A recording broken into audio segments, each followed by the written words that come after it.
প্রতিদিনের চিন্তা ও প্রার্থনা। ৪ঠা জানুয়ারি।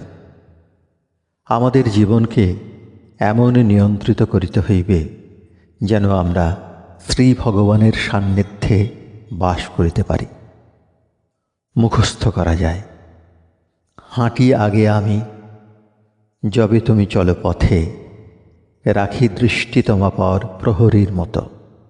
অহরহ আছে আমি, তোমারে করি আবেষ্টন, আমি ওরে করি তব হৃদয়ে দখল।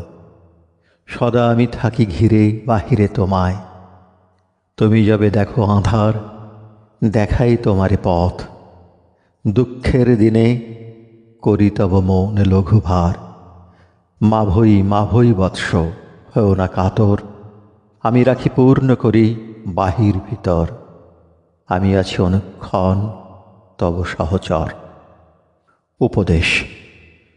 সত্যের মূল ভিত্তির উপর আমাদের জীবনকে প্রতিষ্ঠিত করিতে হইবে। জীবন যদি শূন্য মনে হয় তবে তাহাকে পূর্ণ করিতে হইবে। তবে সেই পূর্ণতা কখনো বাহির হইতে আসে না। যতই আমরা সংসার লইয়া বিব্রত, ততই আমরা বদ্ধ হইয়া পড়ি এবং খুব সহজেই তখন আমাদের পতন ঘটিবে। কিন্তু যদি আমরা অন্তর্মুখী হইয়া জীবন যাপন করি, তবে কিছুই আমাদের পরাজিত করিতে পারে না।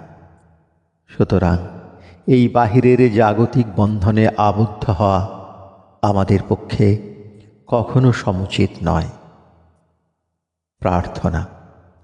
হে প্রভু, আমার সকল চিন্তা, সকল প্রার্থনা তোমার প্রতি ঊর্ধ্বগতি হোক। তোমার সর্বব্যাপী রক্ষণ মূর্তি আমার কাছে প্রকাশ করো। তুমি সকল আশীর্বাদের মূর্ত প্রতীক।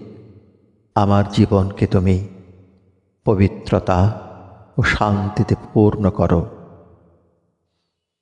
এ জীবন সফল এবং সর্বতোভাবে তোমার সেবায় নিবেদিত হোক। আমি যেন কখনো তোমাকে না ভুলিয়া যাই অথবা তোমার প্রতি বিমুখ না হই।